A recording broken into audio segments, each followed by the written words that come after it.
Now the first step is to simply restart your computer. Simply restart your computer, and then after the system restart, you can check. If that does not work, restart your printer. So turn off your printer and then turn it on and then check. If that does not work, run printer troubleshooter. Now for this, you can open Windows settings, go to system, and then scroll down, go to troubleshoot option, find troubleshoot, click on it, and then click on other troubleshooters. And over here you can see printer. You can click on this run option, run the troubleshooter, and then you can check. Still not working. The next step is to restart print spooler service. Now for this, you can type in services in Windows search box and then find print spooler service over here. So here you can see print spooler. Make a double click, set this to automatic, click on apply, click on start if highlighted, and then click on OK, and then make a right click on print spooler and then click on restart.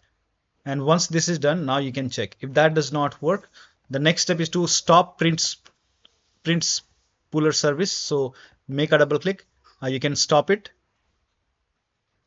and then once you stop it, now delete the files in this location. Now for this, you can open File Explorer on your computer and then go to C drive, open C drive. Now open the Windows System 32, Windows System 32, and then find this printers folder, spool. First of all, find spool folder, and then you will see printers folder. Open this folder and delete the files in. Okay, so delete the content of this printers. In my case, I have already deleted. So if you have anything under printers, you can select everything, delete it.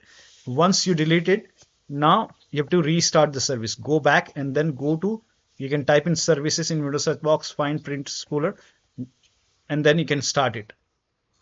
Make sure that it is set to automatic, and then hit apply, click on OK, and then you can restart print spooler, and then you can check. Still not working, update printer driver. So go to your printer manufacturer website, and then make sure that you have the latest printer driver installed.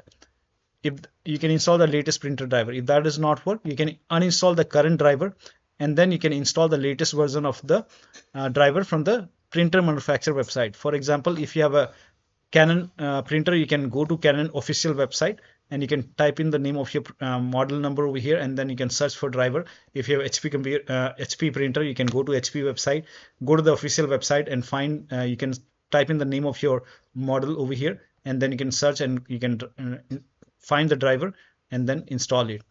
For brothers, you can go to brothers website.